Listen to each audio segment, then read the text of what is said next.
Hello दोस्तों, मैं संजीव और आज हम बात करने वाले हैं बीपीएससी का स्पेशल मैं वीडियो लेकर आया हूं ज्योग्राफी का। इसमें आपको 40 मल्टीपल चॉइस ऑप्शन मिलेंगे और ये सिर्फ और सिर्फ ज्योग्राफी का क्वेश्चन है जो प्रीवियस ईयर में ऑलरेडी पूछ चुका है। इसमें मैं अपने तरफ से भी कुछ क्वेश्चन ऐड किया हूँ।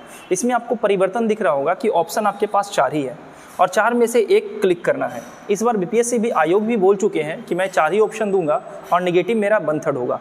तो बिना देर करते हुए मैं ये 40 का 40 सेट लगाने वाला हूँ। मेरे साथ आप लगाइए और देखिए आपका ज्योग्राफी पे कितना पकड़ है और कितना आंसर आप सही कर पा रहे हो। तो देख रहे हो, जैसा कि आपका पहला क्वेश्चन आपके सामने दिख रहा होगा कि ये बता दीजिए कि सर्व प्राचीन शैल समूह की आयु आंकी जाती है, यानी चट्टानों की आयु किससे नापी जाती है, ये पूछ रहा है। अब यहाँ पे चट्टान के अलावा आपको दे देगा पिंडों, उल्का पिंडों की आयु किससे मापी जाती है। तो चट्टान, उल्का पिंड ये सारे निर्जीव है और इसकी आयु मापी जाती है यूरेनियम डेटिंग के माध्यम से, जबकि कार्बन विधि के द्वारा मापा जाता है फॉसिल्स की आयु, यानी सभी जीवों में कार्बन की मात्रा होती है लेकिन मरने के बाद कार्बन की क्षय होना शुरू होता है। तो ये कार्बन विधि के जरिए C14 के जरिए हम क्या करते हैं, तो जीवाश्मों का आयु पता लगाते हैं। नेक्स्ट क्वेश्चन आपके सामने ये है क्वेश्चन नंबर 2। क्वेश्चन नंबर 2 है हमारा कि मृदा संरक्षण वह प्रक्रम है जिसमें, तो सबसे पहले आपको यह पता होना चाहिए कि मृदा संरक्षण मतलब होता क्या है। मृदा संरक्षण मतलब होता है मृदा को कंजर्व करना, यानी बचा के रखना। तो मृदा को बचाकर हम कैसे रख सकते हैं, पेड़ लगाकर रख सकते हैं बचाकर, यही एक सबसे सटीक उपाय है। मृदा का संरक्षण बचाव आप पेड़ लगा से कर सकते हैं, लेकिन मृदा का कटाव कैसे कैसे होता है, तो मृदा का कटाव पानी के बहाव के जरिए होगा, हवा के बहाव के जरिए होगा या वन की कटाई के जरिए होगा। 3 विधि से मृदा की कटाव होती है, लेकिन मृदा का संरक्षण आप सिर्फ और सिर्फ पेड़ लगा के कर सकते हैं। इसका आंसर हो जाएगा मृदा को नुकसान से सुरक्षित किया जा सकता है, यही होता है मृदा का संरक्षण, यानी इसका आंसर हो जाएगा हमारा डी। नेक्स्ट क्वेश्चन पे चलते हैं। हमारा नेक्स्ट क्वेश्चन आपके सामने तीसरा नंबर ये रहा। तीसरा नंबर में आपसे पूछ रहा है कि बता दीजिए मौना लाओ उदाहरण है। ये मौना लाओ क्या है, तो सबसे पहले आपको तो ये पता होना चाहिए कि ये एक ज्योग्राफी का ये एक ज्वालामुखी का नाम है। और ज्वालामुखी कितने प्रकार के होते हैं, तो ज्वालामुखी 3 प्रकार के होते हैं, सक्रिय ज्वालामुखी, सुसुप्त ज्वालामुखी और शांत ज्वालामुखी। अब ये जो इसमें दिया भी है सक्रिय, प्रसुप्त और ज्वालामुखी क्षेत्र के पठार नर्म पीत ज्वालामुखी का, तो ये जो होगा हमारा मौना लाओ एक सक्रिय ज्वालामुखी का है। इसका आंसर हो जाएगा हमारा ए। जबकि ज्वालामुखी का बात करें तो भारत में भी 2 ज्वालामुखी पाए जाते हैं जो हमारे अंडमान निकोबार द्वीप समूह पे हैं। एक है हमारा नारकोंडम और एक है बैरन, ये दोनों ज्वालामुखी हमारा है। ठीक है, आगे चलते हैं। हमारा नेक्स्ट क्वेश्चन हम अपना देख लेते हैं। नेक्स्ट क्वेश्चन आपके सामने चौथा नंबर का क्वेश्चन ये रहा। क्वेश्चन नंबर 4 है कि टीन मिलता है, टीन कहाँ मिलता है, तो क्षेत्र से रिलेटेड क्वेश्चन है। पल्सर निक्षेप में, कयांत्रित शैलों में, आल्पस्लिक अग्नेय शैल में या अन्य समुद्री स्थिति का। तो ये जो टीन मिलता है ये मिलता है पालसर के क्षेत्र में। जैसे अगर हम कोयले का बात करें या सोने का बात करें, जैसे कोलार की खान कर्नाटक में है, सोने के लिए है, जैसे में झरिया कोयले के लिए प्रसिद्ध है। उसी तरीके से जो हमारा पल्सर टीन है, पल्सर का क्षेत्र है, वो हमारे टीन। इसके अलावा इन क्षेत्रों में धात्विक खनिज प्रचुर मात्रा में पाई जाती है। ठीक है, मैं ज़्यादा टाइम ना तो आपका लूँगा और ना मैं ज़्यादा एक्सप्लेन करूँगा, जिससे आपका टाइम का बचत होगा। नेक्स्ट क्वेश्चन चलते हैं। क्वेश्चन नंबर हमारा है 5। शिवालिक शैल समूह के दक्षिणी में भाबर क्षेत्र उदाहरण है। किसका उदाहरण है आपको ये बताना है। तो यहाँ पे दिया है मध्य भूमि स्थिति का, अंत पर्वतीय स्थिति का, गिरिपद स्थिति का या अनुसमुद्री स्थिति का। शिवालिक शैल समूह, तो शिवालिक की श्रेणी के बारे में जानते होंगे। श्रेणी आपको भारत में पढ़ना है अजंता का, सतपुड़ा का। उसी तरीके से ये हमारा है शिवालिक श्रेणी। शिवालिक श्रेणी जो फैला हुआ है वो मध्य भूमि के क्षेत्र में स्थित है और ये क्वेश्चन बीपीएससी ऑलरेडी पिछले बार पूछ चुका है। नेक्स्ट क्वेश्चन पे हम चलते हैं और नेक्स्ट क्वेश्चन हमारा है कि बता दीजिए कि निम्नलिखित में से कौन सौर मंडल का भाग नहीं है। तो सौर मंडल का भाग कौन कौन है ये आप ढूंढ लो। आपको तो ये पता होगा कि सौर मंडल का भाग कौन कौन है। ग्रह सौर मंडल में आते हैं, धूमकेतु, क्षुद्र ग्रह और निहारिका। एक क्वेश्चन तो ये पूछता है कि क्षुद्र ग्रह किस क्षेत्र में स्थित है, तो क्षुद्र ग्रह जो हमारा है मंगल और बृहस्पति के बेल्ट के बीच में पाया जाता है। यहाँ पे पूछ रहा है इनमें से कौन सा सौरमंडल का भाग हिस्सा नहीं है, तो सौरमंडल का हिस्सा जो नहीं होने वाला है वो होगा निहारिका। निहारिका सौरमंडल का हिस्सा में शामिल नहीं किया गया है। नेक्स्ट क्वेश्चन पे हम चलते हैं। आप देखते जाना, अगर लाइक नहीं किया हो लाइक करना, कमेंट करना, और अगर आपको लगे कि ये क्वेश्चन आपका सही जा रहा है तो आप हमको बताना कि आपका एग्जैक्ट कितना आंसर सही गया है। नेक्स्ट क्वेश्चन है हमारा कि निम्नलिखित में से कौन सा द्वीप क्षेत्रफल में सबसे बड़ा है। यहाँ पे द्वीप का बात कर रहा है, कौन सा द्वीप? द्वीप में कौन है? मेडागास्कर। द्वीप कहते किसे है? सबसे पहले तो द्वीप कहते हैं जो चारों ओर जल से घिरा हुआ क्षेत्र है उसे हम लोग कहते हैं द्वीप। जैसे एक होता है द्वीप, एक होता है प्रायद्वीप, एक होती है खाड़ी। प्रायद्वीप कहते हैं तीन ओर जल से घिरा, जैसे भारतीय प्रायद्वीप, ये जो भारत का क्षेत्र नीचे का है ये प्रायद्वीप का क्षेत्र है जो तीनों जल से घिरा। यहाँ अरब सागर, यहाँ हिंद महासागर और यहाँ है बंगाल की खाड़ी, बे ऑफ बंगाल। ठीक है, तो इसे प्रायद्वीप कहते हैं।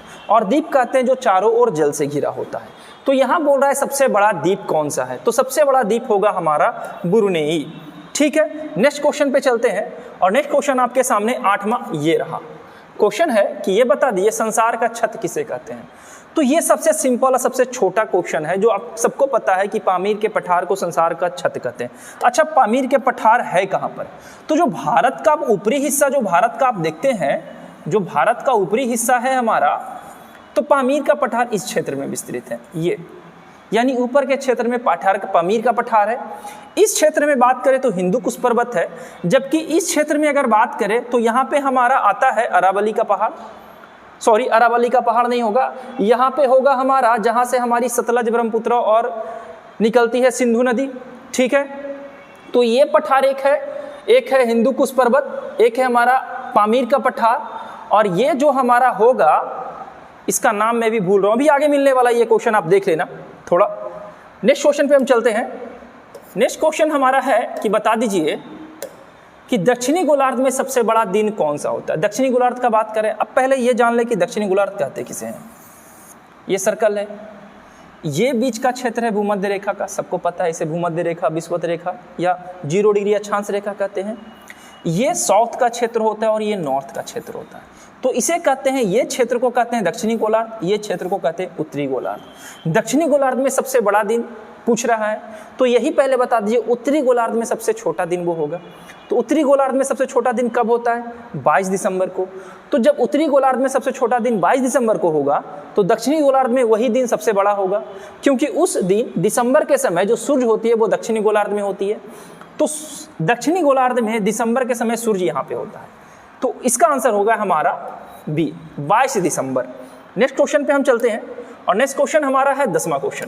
क्वेश्चन ये रहा, यूरोप की एक श्रृंखला है, यूरोप एक श्रृंखला है। यूरोप है क्या? आल्प्स पर्वत। यूरोप क्या है? आल्प्स, हिमालय, एंडीज और रॉकी। तो आपको मैं बता दूं, हिमालय का अगर हम बात करें तो हिमालय हमारा क्या है? भारत में है। ठीक है, एंडीज और रॉकी, रॉकी आपको मिलेगा उत्तरी अमेरिका में, जबकि एंडीज मिलेगा आपको दक्षिणी अमेरिका में। यूरोप की एक श्रृंखला जो हो जाएगी वो हमारी होगी आल्प्स। इसका आंसर आपका हो जाएगा ए। नेक्स्ट क्वेश्चन पे हम चलते हैं। नेक्स्ट क्वेश्चन है हमारा कि बता दीजिए पृथ्वी पर घने वन अधिकतर मिलते कहाँ हैं। तो पृथ्वी पर घने वन कहाँ मिलेंगे? वहाँ पे मिलेंगे जहाँ पे बारिश अधिक होगी। तो अब ऑप्शन देखकर बता दो बारिश किस क्षेत्र में होगी ज़्यादा? कर्क रेखा में होगी, मकर रेखा में होगी, विषुवत रेखा के पास होगी या ध्रुव के पास होगी? तो पहले तो ये पता करते हैं कि ये चारों बात है क्या क्या, क्या क्या लिखा हुआ है। फिर से हम मैप बनाते हैं, ये ग्लोब है। ठीक है, अब ग्लोब में अगर आप देखोगे तो बीच से एक रेखा गुजरती है, ये रेखा। अब ये जो रेखा है ये हमारी है विषुवत रेखा का क्षेत्र, और विषुवत रेखा के 23.5 डिग्री उत्तर और 23.5 डिग्री दक्षिण, ऊपर में कर्क रेखा, नीचे में मकर रेखा। तो ये जो जोन हमारा पड़ता है, ये जो जोन, इस जोन में काफ़ी अधिक बारिश होती है, इसलिए बारिश अधिक होने के कारण यहाँ पर घने वन पाए जाते हैं। जबकि इसके ऊपर और इसके नीचे में बारिश कम होती है हवा के दबाव के कारण, इसलिए इसका आंसर हो जाएगा हमारा ए, विषुवत रेखा के पास। विषुवत रेखा कहते हैं इस वाले क्षेत्र को, कर्क रेखा कहते हैं उत्तरी 23.5 डिग्री, जबकि मकर रेखा कहते हैं दक्षिणी। ठीक है, ध्रुव ये हमारा एक नॉर्थ पोल हो गया और ये हमारा साउथ पोल हो गया, जिसे हम लोग कहते हैं ध्रुव। नेक्स्ट क्वेश्चन पे चलते हैं और नेक्स्ट क्वेश्चन मेरा 12वां ये है। क्वेश्चन है आपके सामने, भारत की सर्वोच्च चोटी कौन है? तो भारत से सर्वोच्च चोटी से आपका 2 क्वेश्चन आता है। एक क्वेश्चन आता है भारत में अवस्थित भारत की सर्वोच्च चोटी। तो भारत में अवस्थित भारत की सर्वोच्च चोटी जो होगी वो होगी कंचनजंगा। लेकिन यहाँ पूछ रहा है भारत की सर्वोच्च चोटी कौन है, तो ये होगा गॉडविन ऑस्टिन यानी K2।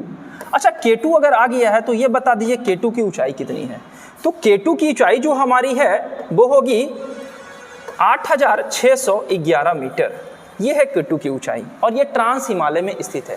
तो ये बातें हमारे याद रखिएगा कि भारत की सर्वोच्च चोटी गॉडविन ऑस्टिन है, जबकि भारत में अवस्थित भारत की सर्वोच्च चोटी कौन सी है, कंचनजंगा।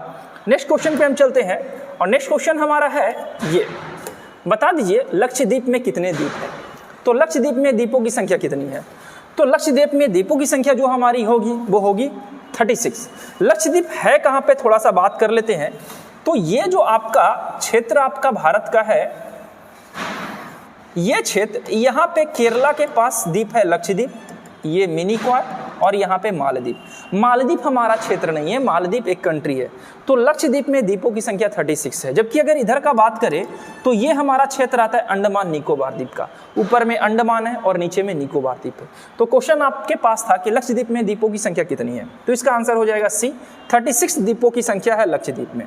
ठीक है, नेक्स्ट क्वेश्चन पे चलते हैं।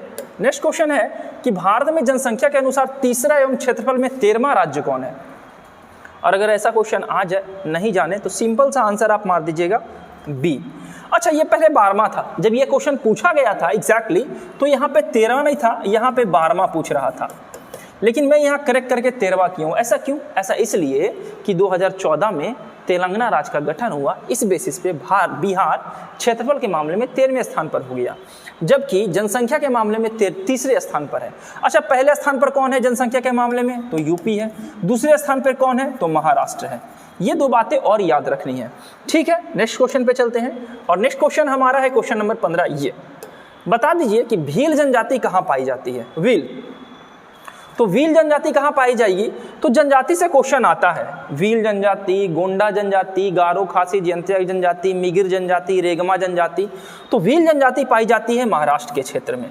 ठीक है, महाराष्ट्र वो क्षेत्र है जहाँ दक्कन के पठार पाए जाते हैं, काली मिट्टी प्रचुर मात्रा में होती है और काली मिट्टी को रेगुर मिट्टी कहते हैं, उसे कपासिया मिट्टी कहते हैं। महाराष्ट्र के क्षेत्र से ही अलग होकर गुजरात एक नया राज्य का निर्माण हुआ था। ठीक है, महाराष्ट्र में 2 बंदरगाह हैं, एक नाभासभा बंदरगाह और एक महाराष्ट्र का मुंबई बंदरगाह है जो सबसे बड़ा बंदरगाह है। तो ये छोटे छोटे क्वेश्चन आप कंटिन्यू करते चले जाना, याद करते चले जाना। ठीक है, नेक्स्ट क्वेश्चन पे चलते हैं। नेक्स्ट क्वेश्चन हमारा है क्वेश्चन नंबर 16 है तेल नदी निम्नलिखित नदियों में से किसकी सहायक नदी है। तो तेल नदी सहायक नदी से क्वेश्चन आपसे बार बार पूछा जाएगा। तो तेल नदी जो सहायक नदी होगा वो होगा महानंदा का, आप लोग आंसर कर भी लिए होंगे। महानंदा नदी का उद्गम स्थल है कहाँ, तो अमरकंटक का पठार छत्तीसगढ़ से निकलती है महानंदा नदी और पूर्व की ओर बहती है महानंदा नदी। महानंदा नदी उड़ीसा में बहती है और महानंदा नदी पे एक बड़ा डैम बना हुआ है जिसे कहते हैं हीराकुंड बांध। और महानंदा नदी के कारण एक लैगून झील बनता है उड़ीसा में, और वो उड़ीसा में लैगून झील का नाम क्या है आप हमें कमेंट में बताना। ठीक है, नेक्स्ट क्वेश्चन पे हम चलते हैं और कमेंट जरूर करना इस क्वेश्चन का। निम्नलिखित नदियों में से कौन सा एक सबसे सूखा स्थान है। इसका आंसर आप लोग लगा भी लिए होगे ना, मुंबई दिल्ली बेंगलुरु तो होगा नहीं, होगा लेह का लद्दाख क्षेत्र। ये सबसे छोटा क्षेत्र है लद्दाख, अभी जम्मू कश्मीर हाल ही में बटा है, 377 यहाँ से हटा दिया गया। और लद्दाख से एक नदी गुजरती है हमारी सिंधु नदी, जो हमारा कहाँ से निकलती है, तो हमारा यहाँ पे वो पहाड़, अभी तक देख लो हमको वो पहाड़ का नाम नहीं याद आया है। ये जो भारत में इस क्षेत्र में जो पहाड़ यहाँ पे है, ये क्षेत्र में एक पहाड़ है, ये तो पामीर का पठार था, ये तो हिंदू कुश पर्वत है और ये हमारा है कैलाश पर्वत, आ गया याद, ये कैलाश पर्वत है। कैलाश पर्वत से सिंधु, ब्रह्मपुत्र और सतलज नदी निकलती है। तो लेह का क्षेत्र वो क्षेत्र है जो सबसे सूखा क्षेत्र है। ठीक है, नेक्स्ट क्वेश्चन पे चलते हैं। नेक्स्ट क्वेश्चन है आपके सामने, निम्नलिखित नदियों में से कौन नदी से क्वेश्चन आ रहे हैं सबसे सूखा क्षेत्र है। अच्छा वही क्वेश्चन रिपीटेड हो गया। ठीक है, इसको हटाकर दूसरा क्वेश्चन लाते हैं। क्वेश्चन नंबर 19, पौधे का सबसे अधिक पानी किस मिट्टी में मिलती है। पौधे को, अब मिट्टी से क्वेश्चन आए तो पहले तो यही पता होना चाहिए मिट्टी कितने प्रकार के होते हैं। कौन सी मिट्टी है जिसे हम कहते हैं रेगुर मिट्टी, काली कपासिया मिट्टी। सबसे चिकनी मिट्टी कौन नाम जाने जाती है। अच्छा मिट्टी से क्वेश्चन आता है लाल मिट्टी से रिलेटेड, कि लाल मिट्टी का रंग लाल क्यों होता है, तो लाल मिट्टी का रंग लाल होता है आयरन ऑक्साइड के कारण, ये सब आपको पता है। क्वेश्चन का आंसर यहाँ दीजिएगा, सबसे अधिक पानी किस मिट्टी में होती है, तो ये होती है चिकनी मिट्टी में। चिकनी मिट्टी एक ऐसी मिट्टी है जो ईंट का निर्माण के लिए काफ़ी उपयोगी है। ये काफ़ी मिट्टी पानी को एब्जॉर्ब करती है, लेकिन ये सूखने के बाद इसमें दरार आ जाते हैं, ठीक है। तो इसका आंसर होगा हमारा ए, चिकनी मिट्टी। नेक्स्ट क्वेश्चन पे चलते हैं, क्वेश्चन नंबर 20। निम्नलिखित नगरों में से अलकनंदा एवं भागीरथी कहाँ मिलकर गंगा नदी बनाती है? अलकनंदा और भागीरथी यही दोनों नदी संगम करेंगे और मिलकर किस नदी का निर्माण करेंगे? गंगा नदी का निर्माण करेंगे। तो ये मिलेंगे, आंसर आप लोग मार चुके होंगे, ये मिलेंगे देवप्रयाग में। गंगा नदी की लंबाई कितनी है? 25, यानी भारत की सबसे लंबी नदी कौन सी नदी है? तो गंगा नदी है, ठीक है, जो भारत में ही बहती है। भारत के कितने जिले से बहती है, राज्य से बहती है गंगा नदी? ये कमेंट में आप हमें बताना, और ये भी बताना कि गंगा नदी की लंबाई सबसे अधिक किस राज्य में है और सबसे कम किस राज्य में। मैं कम बता दे रहा हूँ, झारखंड में है 40 किलोमीटर, सबसे अधिक कहाँ है तो यूपी में है। कितना किलोमीटर, इसका आंसर आप करना। और ये भी बताना कि बिहार में गंगा नदी की लंबाई कितनी है, ये क्वेश्चन पूछा है। और अब गंगा नदी के किनारे बिहार के कितने जिले अवस्थित है, ये भी क्वेश्चन पूछा है। तो ये दोनों क्वेश्चन का आंसर, जो भी क्वेश्चन मैं काफ़ी स्पीड में हूँ और मैं चाहता हूँ ये कि आप भी स्पीड में रहो, क्योंकि एग्जाम सर पे है। क्वेश्चन एक बार रैंडमली रिवीजन करते चले जाओ कि कौन कौन से टॉपिक पे ज्योग्राफी पर आपका पकड़ है। अगर कुछ ऐसा लगे आपको कि कुछ मैं मिस कर रहा हूँ तो आप हमें मेंशन कमेंट में कर सकते हो। इसका आंसर होगा डी। नेक्स्ट क्वेश्चन पे हम चलते हैं। 20 क्वेश्चन मेरा हो गया और मैं आशा करता हूँ कि 20 में से कम 18 क्वेश्चन तो आपका सही हुआ होगा। एक क्वेश्चन तो रिपीटेड था, तो एक क्वेश्चन को छोड़ देते हैं, और एक क्वेश्चन आप मान लेते हैं कि आप मिस्टेक किए होंगे, तो 2 क्वेश्चन छोड़ देते हैं। बाकी तो 18 क्वेश्चन यहाँ से बन जाना चाहिए। क्वेश्चन नंबर 21, काली क्रांति किससे संबंधित है? काली क्रांति, क्रांति से क्वेश्चन आता है, रजत क्रांति, काली क्रांति, गोल क्रांति, मत्स्य क्रांति, ये सब क्वेश्चन पूछते हैं, ठीक है। जिसका सबसे फेवरेट क्वेश्चन है क्रांति से रिलेटेड श्वेत क्रांति, ठीक है। तो काली क्रांति यहाँ पूछा है, तो काली क्रांति रिलेटेड होगा कच्चा तेल से, क्रूड ऑयल, और कच्चा तेल से का संशोधन करके निकाले जाते हैं पेट्रोलियम, केरोसिन, डीजल, ये सारी चीज़ें निकाले जाते हैं। तो इसका आंसर हो जाएगा हमारा सी। नेक्स्ट क्वेश्चन पे चलते हैं। नेक्स्ट क्वेश्चन है हमारा, भारत के किस राज्य को चीन का कटोरा कहा जाता है? ऐसा क्वेश्चन पहले पूछता था, अभी भी पूछ सकता है, ऐसा नहीं कि नहीं, लेकिन टीचर का जो एग्जाम हुआ है ना, उससे थोड़े ट्रेंड चेंज हो चुके हैं। लेकिन देखते हैं, प्रीवियस ईयर का क्वेश्चन जो है हम कर लेते हैं, लड़ ही जाएगा क्वेश्चन, और इससे रिलेटेड हम कुछ बात भी बता देंगे। तो यहाँ पर आंसर है, भारत का कटोरा किसे कहा जाता है? तो ये होगा हमारा उत्तर प्रदेश। उत्तर प्रदेश वैसा क्षेत्र है जहाँ पर गन्ने की उत्पादन काफ़ी अधिक मात्रा में होती है, इसलिए यहाँ चीनी का निर्माण अधिक होता है, इसलिए उत्तर प्रदेश को चीन का कटोरा कहते हैं, भारत का कटोरा चीनी का कहते हैं। अच्छा, एक क्वेश्चन और आता है कि बता दीजिए भारत का कौन सा ऐसा राज्य है जो सबसे अधिक राज्य से सीमा लगाता है? तो इसका आंसर हमारा होता है उत्तर प्रदेश। और गंगा नदी सबसे अधिक लंबी बहती है उत्तर प्रदेश में। उत्तर प्रदेश से और भी सारे फैक्ट है, 9 राज्य से सीमा लगाते हैं उत्तर प्रदेश। नेक्स्ट क्वेश्चन पे चलते हैं, और नेक्स्ट क्वेश्चन हमारा है क्वेश्चन नंबर 23। भारत का एकमात्र राज्य जो केसर का उत्पादन करता है, आंसर मार भी दिए होंगे, जम्मू कश्मीर। अच्छा, जम्मू कश्मीर वो क्षेत्र है जहाँ से अभी 370 हटा है। जम्मू कश्मीर वो क्षेत्र है जहाँ कोयले की सबसे अच्छी किस्म पाई जाती है, एंथ्रासाइट कोयला। ये छोटी छोटी बातें आप नोट करके रखना। आगे चलते हैं, अगला क्वेश्चन हमारे सामने ये है, निम्नलिखित में नकदी फसल कौन सी नहीं है? पहले तो ये बता दो कि फसल कितने प्रकार के होते हैं, उसके बाद ये बात पूछना है कि नकदी फसल किसे कहते हैं। तो फसल हमारे 3 प्रकार के होते हैं। पहला जो फसल हमारा है, पहला फसल, तो उसे कहते हैं हम लोग कौन सा फसल? रबी फसल। एक होता है रबी फसल, एक होता है नकदी। अच्छा, नकदी को जयाद फसल भी कहते हैं, और एक होता है खरीफ फसल। नकदी को नकदी क्यों कहते हैं? क्योंकि ये ऐसा फसल है जिसको भंडारण सीमित नहीं है, खेत से ही इसको बेचना पड़ता है और नकद पैसा लिया जाता है, इसलिए इसे नकदी फसल कहते हैं।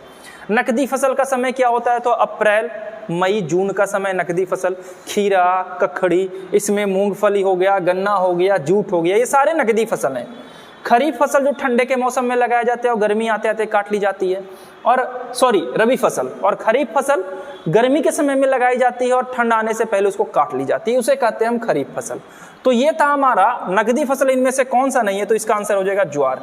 ज्वार नकदी फसल नहीं है, जबकि ज्वार एक मोटा अनाज है। ज्वार, बाजरा, ठीक है, गेहूं, धान, ये सारे मोटे अनाज की श्रेणी में आते हैं। नेक्स्ट क्वेश्चन चलते हैं, क्वेश्चन नंबर 25। झारखंड में कोयले की खान कहाँ स्थित है? सब जानते हैं, झारखंड में कोयले की खान झरिया में स्थित है। इसका आंसर आप लगा भी चुके होंगे, झरिया। झरिया कोयले के लिए प्रसिद्ध है। झरिया का तो ये हाल हो चुका है ना कि अंदर से कोयला निकालते निकालते ऊपर की जमीन पूरी कब धंस जाए नीचे कुछ पता ही नहीं चलता।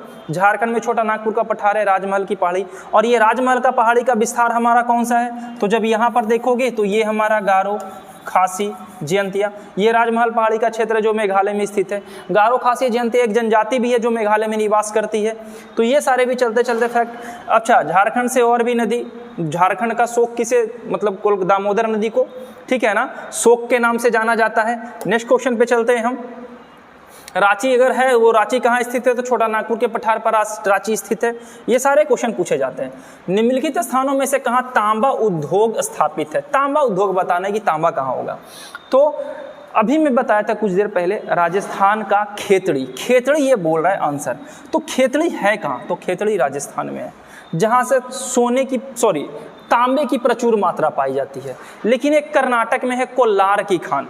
कोलार की खान, शायद मैं उस समय खेतड़ी को कर्नाटक बता दिया हूँ, खेतड़ी राजस्थान में है, जबकि कर्नाटक में है कोलार की खान, जहाँ से सोने की, हाँ, कर्नाटक कोलार की खान जहाँ सोने की प्रचुरता है। पन्ना की खान मध्य प्रदेश में है, जहाँ हीरे की खोज की जाती है, निकाली जाती है खोज के। तो इसका आंसर हो जाएगा हमारा D, Khetri, Rajasthan. Next question, Rajasthan आ गया है तो ये भी याद रखिएगा। सांबर झील, अरावली पर्वत, सबसे ऊंची चोटी गुरु शिखर 17-22 मीटर उसकी ऊंचाई। ये छोटे छोटे बातें आपको याद रखनी पड़ेगी। तिब्बत में मानसरोवर झील के पास जिस नदी का उद्गम स्रोत है वो क्या है? तो अभी यही मानसरोवर झील तिब्बत, यानी कि कैलाश पर्वत। कैलाश पर्वत तिब्बत में है। मानसरोवर झील से 3 नदी निकलती है, सिंधु निकलती है, ब्रह्मपुत्र निकलती है और सतलज। सतलज पश्चिम की ओर बहती है, सिंधु उत्तर पश्चिम की ओर बहती है। जबकि अगर बात करें ब्रह्मपुत्रा का तो ब्रह्मपुत्रा पूर्व की ओर बहती है। ब्रह्मपुत्रा को तिब्बत में सांगपो नदी, सांगपो के नाम से जानते हैं। जब ये असम के क्षेत्र में आती है तो यहाँ पे लोहित और दिबांग नदी ब्रह्मपुत्रा में मिल जाते हैं, जिससे ये ब्रह्मपुत्रा कहलाती है। ब्रह्मपुत्रा नदी आगे बढ़ेगी तो क्या करेगी? तीस्ता नदी मिलेगी तो ये जमुना कहलाएगी। तो ये सारी बातें हम नदियों में जिक्र करेंगे। फिलहाल में इसका आंसर हो जाएगा हमारा ऑप्शन डी। नेक्स्ट क्वेश्चन पे चलते हैं। नेक्स्ट क्वेश्चन है, रेगूर किसका नाम है? सबको पता है रेगूर, स्टार्टिंग से मैं बताते आ रहा हूँ कि रेगूर एक प्रकार की मिट्टी है जिसे काली मिट्टी कहते हैं। अच्छा, काली मिट्टी किस क्षेत्र में पाई जाती है? महाराष्ट्र के क्षेत्र में।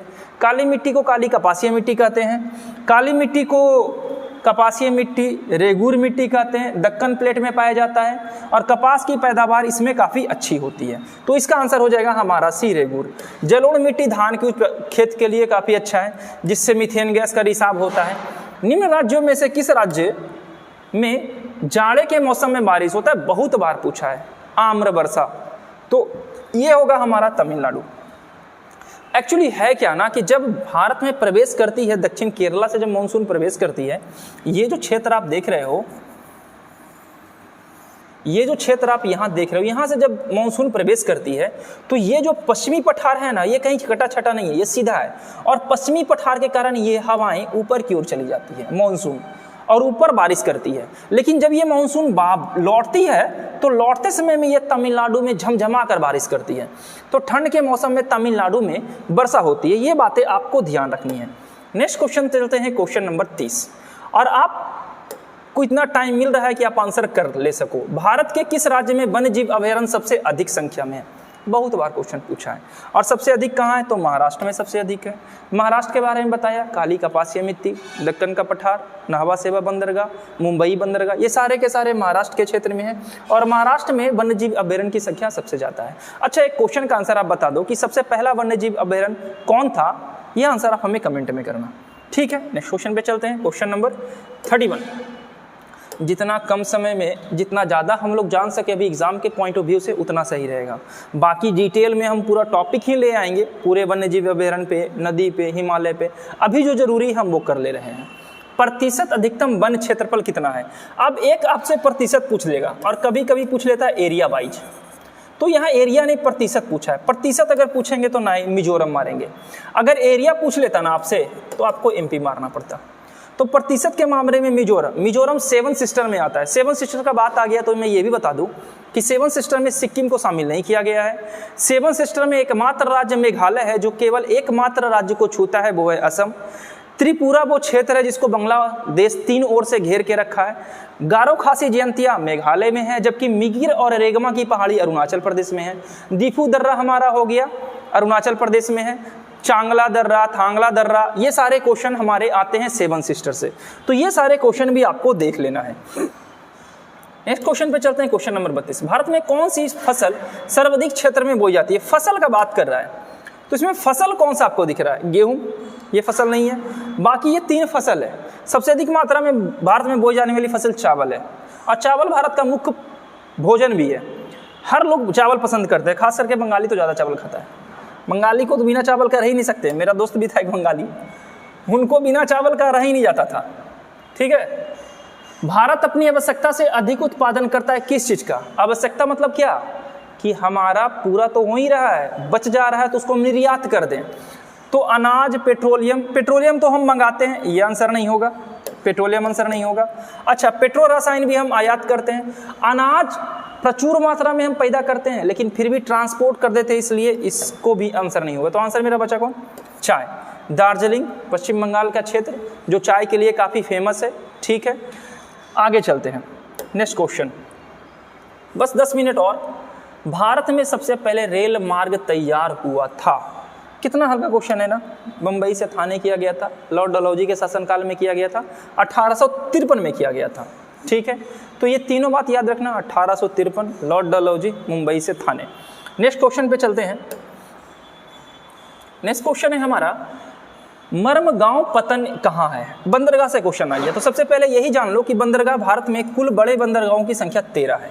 अच्छा, 13 बंदरगाह कहाँ कहाँ स्थित है एक बार जल्दी जल्दी हम लोग देख लेते हैं। ठीक है, तो 13 बड़े बंदरगाह में एक बंदरगाह तो यहाँ है, कांडला बंदरगाह गुजरात में। बम्बई बंदरगाह, इसके बाद हमारा आता है नावासेमा बंदरगाह, इसके बाद आता है मर्मगांव बंदरगाह, इसके बाद आता है कोचीन बंदरगाह। यानी 6 बंदरगाह इस साइड में, 6 बंदरगाह इस साइड में, और एक बंदरगाह हमारा यहाँ पर है अंडमान निकोबार द्वीप में, जिसे पोर्ट ब्लेयर कहते हैं।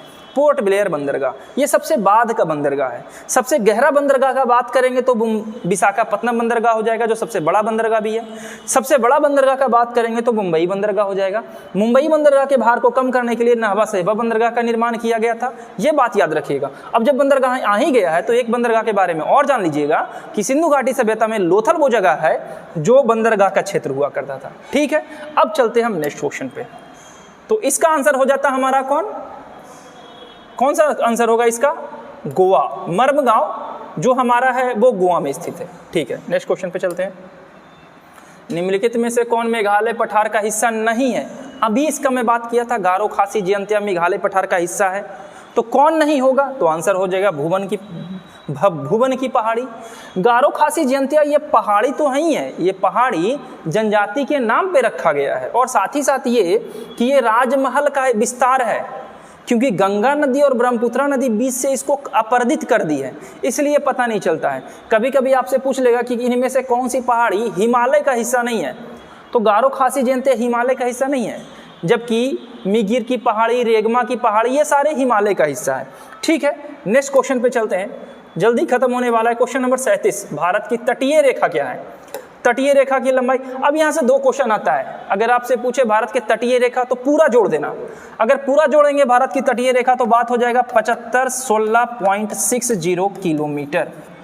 भारत की मुख्य भूमि का तटीय सीमा कितना है? तो 6100। मुख्य भूमि यानी ये जो तट है हमारा, ये क्षेत्र हो गया मुख्य भूमि।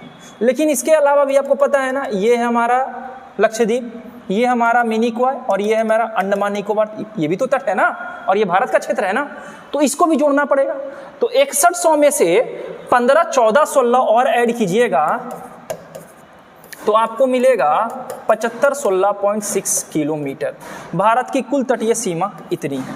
लेकिन अगर मुख्य भूमि का तटीय सीमा पूछे तो 6100 किलोमीटर इसका आंसर होगा। अच्छा, किस राज्य की तटीय सीमा सबसे लंबी है? गुजरात की। किस राज्य की सीमा सबसे छोटी तटीय सीमा है? गोवा की। अच्छा, तट में आया है तो तट का बात कर लेते हैं। यहाँ पे आपको काठियावाड़ तट मिलेगा, यहाँ पे आपको कोकन तट मिलेगा, इसके बाद मिलेगा आपको कोरमंडल तट, यहाँ पे आपको मालाबार तट मिलेगा, उसके बाद मिलेगा उत्कल तट, उसके बाद मिलेगा उत्तरी सरकार तट। ये सारी बातें भी चलते हैं साथ साथ करते। नेक्स्ट क्वेश्चन पे चलते हैं। नेक्स्ट क्वेश्चन है तकला मकान मरुस्थल कहाँ है? तो तकला मकान मरुस्थल कहाँ है, ये तो आंसर आपको पता होगा कि ये चीन में है। भारत में कौन सा मरुस्थल है? तो भारत में जो मरुस्थल है वो कहते हैं थार मरुस्थल, जो राजस्थान में स्थित है। तो तकला मकान हमारा चीन में है। आगे चलते हैं। Next question, second last number, great barrier मरुस्थल कहाँ है? ग्रेट विक्टोरिया मरुस्थल। तो ग्रेट विक्टोरिया मरुस्थल भी है, ग्रेट बैरियर रीफ भी है। ऑस्ट्रेलिया के, जो ऑस्ट्रेलिया का क्षेत्र है हमारा, ऑस्ट्रेलिया के आगे एक ऐसे रीफ है जो मूंगा की चट्टान के द्वारा बहुत बड़ी रीफ बन चुकी है। तो ग्रेट बैरियर रीफ जो हमारा होगा वो ऑस्ट्रेलिया के क्षेत्र में होगा। ठीक है, नेक्स्ट क्वेश्चन पे चलते हैं और लास्ट क्वेश्चन हमारा ये होने वाला है, ये रहा। मैं चाहता हूं कि इसका आंसर आप लोग कमेंट में देना। पिग्मी के बारे में, अफ्रीका की मूलभूत जनजाति पिग्मी की किस नदी घाटी में पाए जाते हैं? पिग्मी एक जनजाति है, किस नदी घाटी में पाए जाते हैं? इसका आंसर आप कमेंट में देना। अब हम नेक्स्ट डे आएंगे और नेक्स्ट डे हम दूसरे सेट के बारे में बात करेंगे। आज यहीं तक। आई होप इसमें आपका काफ़ी अच्छा अटेम्प्ट रहा होगा, एक्यूरेसी भी आपकी अच्छी रही होगी और लगभग आपका आंसर सही हुआ होगा। मैं नेक्स्ट डे आऊँगा इसी तरीके क्वेश्चन लेकर। ज्योग्राफी का भी मेरा चलेगा कुछ दिन तक दंगल, ज्योग्राफी लेकर आऊँगा, करंट अफेयर लेकर आऊँगा, बीपीएससी का जितना भी हो सकता है मेरे से मैं करूँगा। आप वीडियो देखते रहो, शॉर्ट वीडियो आपको मिलेगा। ठीक है, ज़्यादा मैं टाइम लेता नहीं हूँ।